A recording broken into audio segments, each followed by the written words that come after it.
पनडुब्बी या फिर कहें सबमरीन, एक ऐसा जहाज जो महीनों तक पानी के अंदर कहीं गायब रहता है। एक ऐसा जहाज जो रहता तो भले ही पानी के अंदर है, लेकिन फिर भी वहां पीने का भरपूर पानी उपलब्ध नहीं होता। एक ऐसा जहाज जहां सांस लेने के लिए ठीक से ऑक्सीजन नहीं मिल पाती। और इस कठिन परिस्थितियों में उस जहाज में रहकर हमारे देश की रक्षा करने वाले हमारे देश के ऐसे जाबाज, जिसे धूप देखे भी कई महीने बीत जाते हैं, जहां हमारे देश के नौसैनिकों की सीमित मात्रा में भोजन, कुछ घंटों की नींद और हफ्तों तक बिना नहाए रहना पड़ता है। और आज हम इस वीडियो में आपको बताएंगे कैसे हमारे नौसैनिक इस कठिन परिस्थिति में रहकर देश के सरहदों की सुरक्षा करते हैं। कैसे काम करता है सबमरीन? सबमरीन यानी पानी में चलने वाली एक ऐसी जहाज होती है जिसे हिंदी में पनडुब्बी भी कहते हैं।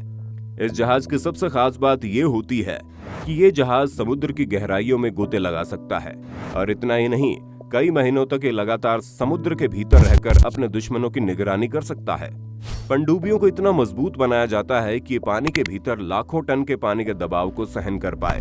यही वजह है कि कुछ पनडुब्बियां समुद्र के भीतर 300 मीटर से भी अधिक गहराई तक जा सकती है। पूरी दुनिया में पहली बार साल 1602 में एक डच वैज्ञानिक ने पनडुब्बी का आविष्कार किया था। ये पनडुब्बी लकड़ी की बनी हुई थी, जिसके ऊपरी भाग को चमड़े से कवर किया गया। उस वैज्ञानिक ने कभी नहीं सोचा था कि उसके इस आविष्कार का प्रयोग पूरी दुनिया में युद्धों के लिए किया जाएगा। इसके बाद साल 1775 में दुनिया की सबसे पहली नौसैनिक पनडुब्बी बनकर तैयार की गई, जिसे अमेरिका ने तैयार किया। यह पनडुब्बी पारदर्शी थी, जिसकी वजह से नौसैनिक इन पनडुब्बियों का उपयोग युद्ध में करने लगे। शुरुआत में चप्पू से चलने वाली पनडुब्बी, उसके बाद डीजल, और साल 1950 तक आते आते इन सभी की जगह परमाणु ऊर्जा से चलने वाली पनडुब्बियों ने ले लिया। परमाणु ऊर्जा के विकास ने गजब की क्रांति ला दी थी। अब पनडुब्बियों को चलाने के लिए हवा की कोई जरूरत नहीं थी। पनडुब्बी पानी के अंदर ही अपनी हवा की सारी जरूरतों को पूरा कर सकता है। और आज विज्ञान के क्षेत्र में इतनी तरक्की के बाद वैज्ञानिकों ने समुद्री जल से ऑक्सीजन ग्रहण करने वाली पनडुब्बियों का भी निर्माण कर लिया है। यही वजह है कि अब पनडुब्बियां कई सप्ताह ही नहीं, बल्कि कई महीनों तक पानी के अंदर रहने की क्षमता रखती है। आज के समय में पूरी दुनिया में सबसे अधिक परमाणु ऊर्जा से चलने वाली सबमरीन को ही बनाया जा रहा है, जिसके अंदर मॉडर्न टेक्नोलॉजी की मशीनें भी लगाई जा रही हैं, जो महीनों तक पानी में रहने के साथ साथ सैकड़ों किलोमीटर दूर पानी में छुपे दुश्मनों को भी ढूंढ निकालने की ताकत रखता है। कैसे रहते हैं नौसैनिक?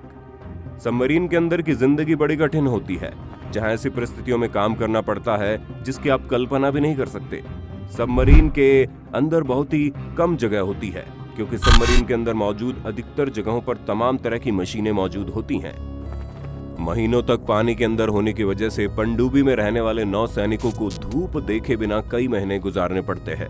पनडुब्बी में तैनात सभी सैनिक जैसे ही समुद्र के भीतर समुद्र की गहराइयों में गोते लगाते हैं, उनका बाहरी दुनिया से संपर्क लगभग खत्म हो जाता है।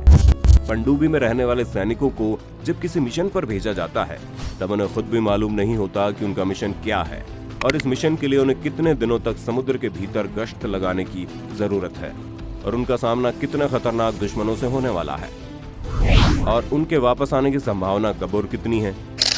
बिना नहाए गुजरता है दिन। पनडुब्बी के अंदर रहने वाले सैनिकों को हफ्तों तक बिना नहाए ही रहना पड़ता है, और कई बार तो 15 से 20 दिन बिना नहाए ही निकालने पड़ते हैं। महीनों तक पानी के अंदर रहने की वजह से पनडुब्बी के अंदर खाने और पीने की बहुत ही लिमिटेड क्वांटिटी होती है। हर सैनिक के लिए खाना और लिमिटेड पानी फिक्स रहता है। बिना नहाए रहने से सैनिकों को कोई समस्या ना हो, इसके लिए पनडुब्बी में रहने वाले सैनिकों को एक खास तरह का कपड़ा दिया जाता है। ये कपड़ा नॉर्मल कपड़ों से अलग होता है, जिस पर एक खास तरह की केमिकल लगी होती है, जिसे पनडुब्बी में रहने वाले सैनिक हफ्तों तक लगातार पहन सकते हैं। और कपड़ों में प्रयोग होने वाले केमिकल उन्हें बैक्टीरिया से दूर रखते हैं। पनडुब्बी के अंदर मौजूद सैनिकों में, चाहे वो सैनिकों का हेड हो या फिर नॉर्मल सैनिक, उन सभी का ड्रेस बिल्कुल एक जैसा ही होता है। सीमित मात्रा में खाना। पनडुब्बी के अंदर रहने वाले सैनिकों को मिलने वाले खाने की बात करें तो उन्हें बहुत ही लिमिटेड क्वांटिटी में खाना मिलता है, और इतना ही नहीं, उन्हें खाने के लिए समय भी बहुत लिमिटेड ही मिलता है। पनडुब्बी में रहने वाले सैनिकों को बिना तड़के की दाल, रोटी, चावल और बहुत ही कम मसालों वाली सिंपल सब्जी दी जाती है। कभी कभी ताज़ा खाना न बन पाने की वजह से उन सैनिकों को पहले से ही पैक्ड खाना भी दिया जाता है। पनडुब्बी के अंदर एक छोटी सी रसोई होती है और खाना बनाते वक्त इस बात का ध्यान रखा जाता है कि खाना बनाने के दौरान कम से कम धुआं उठे, क्योंकि पनडुब्बी के अंदर से धुएं को बाहर निकालना बड़ा मुश्किल काम होता है। पनडुब्बी के अंदर इलेक्ट्रिसिटी के लिए ढेर सारे चार्ज्ड बैटरी मौजूद होते हैं। इसी वजह से रसोई का काम भी बहुत सावधानी से करना पड़ता है। अगर गलती से भी कोई चिंगारी भड़की तो वह चिंगारी पूरी पनडुब्बी को ही एक आग का गोला बना देगी। पनडुब्बी के अंदर बहुत कम जगह होने की वजह से अंदर मौजूद सभी सैनिक एक साथ खाना नहीं खा पाते। खाना खाने के लिए एक छोटी सी जगह मौजूद होती है जहां हर सैनिक बारी बारी जाकर अपना खाना खाता है और सैनिकों को खाने के लिए सिर्फ 12 मिनट ही मिलते हैं। कुछ घंटों की नींद। पनडुब्बी के अंदर मौजूद सैनिकों को सोने के लिए मुश्किल से 3 से 4 घंटे का समय ही मिल पाता है। पनडुब्बी के अंदर तमाम तरह की मशीनें मौजूद होने की वजह से वहां बहुत ही कम जगह बचती है। बहुत छोटी छोटी जगहों पर सैनिकों को सोने के लिए रैक बने होते हैं। एक छोटे से कैबिन में भी उनके 5 से 10 सैनिक सो जाते हैं। समुद्र की गहराइयों में कम ऑक्सीजन और घबराहट की वजह से बहुत से सैनिकों के लिए सोना मुश्किल हो जाता है। हर पल खतरे के बीच जिंदगी। समुद्र के भीतर सैकड़ों मीटर की गहराइयों में मौजूद किसी पनडुब्बी में काम करने वाले हर सैनिक की कोई न कोई खास काम जरूर होता है। अगर एक सैनिक भी अपने काम में जरा सा भी चूक कर दे तो पूरी की पूरी पनडुब्बी खतरे में आ सकती है। और इसके साथ ही पनडुब्बी में रहने वाले 9 सेनाओं को हर वक्त दुश्मनों से चौकन्ना रहने की जरूरत भी पड़ती है। इससे साफ जाहिर है कि पनडुब्बी के अंदर की जिंदगी कितनी खतरनाक और मुश्किल भरी होती है। दोस्तों, अगर हम बात अपने देश भारत की करें तो साल 1967 में भारत की पहली पनडुब्बी कलवरी को भारतीय नौसेना ने शामिल किया, जिसे 30 सालों की सेवा के बाद 31 मार्च 1996 को नौसेना ने रिटायर कर दिया। इसके बाद विभिन्न श्रेणियों की बहुत सी पनडुब्बियां नौसेना का हिस्सा बनी। मौजूदा समय में भारत के पास 16 से 17 पनडुब्बियां मौजूद हैं, जिसमें से INS अरिहंत और INS चक्र परमाणु ऊर्जा से चलने वाली पनडुब्बियां हैं। उससे भी बेहतरीन बात यह है कि INS अरिहंत का निर्माण भारत में ही किया गया है। अपना पहला ट्रायल करने के बाद साल 2018 में PM मोदी ने इसे भारतीय नौसेना को सौंप दिया था।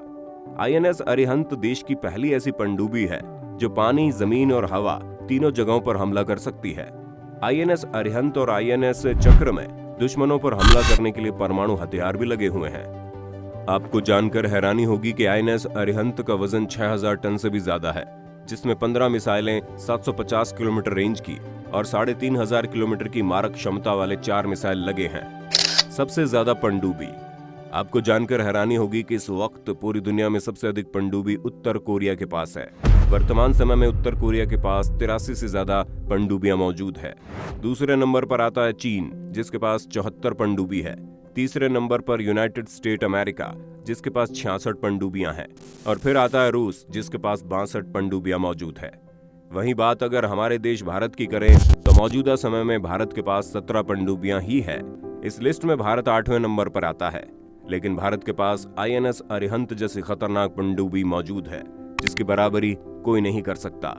दोस्तों, अगर आप पनडुब्बी और पनडुब्बी में रहने वाले सैनिकों को और अच्छे से जानना चाहते हैं तो कुछ साल पहले बनी बॉलीवुड की बेहतरीन फिल्म द गाजी अटैक को जरूर देखिए, जिसमें पनडुब्बी के अंदर की जिंदगी को, पनडुब्बी के अंदर मौजूद हर एक खतरे को, पनडुब्बी में रहने वाले सैनिकों को किस तरह से दुश्मनों का सामना करना पड़ता है, हर एक चीज को बहुत ही बेहतरीन तरीके से दिखाया गया है।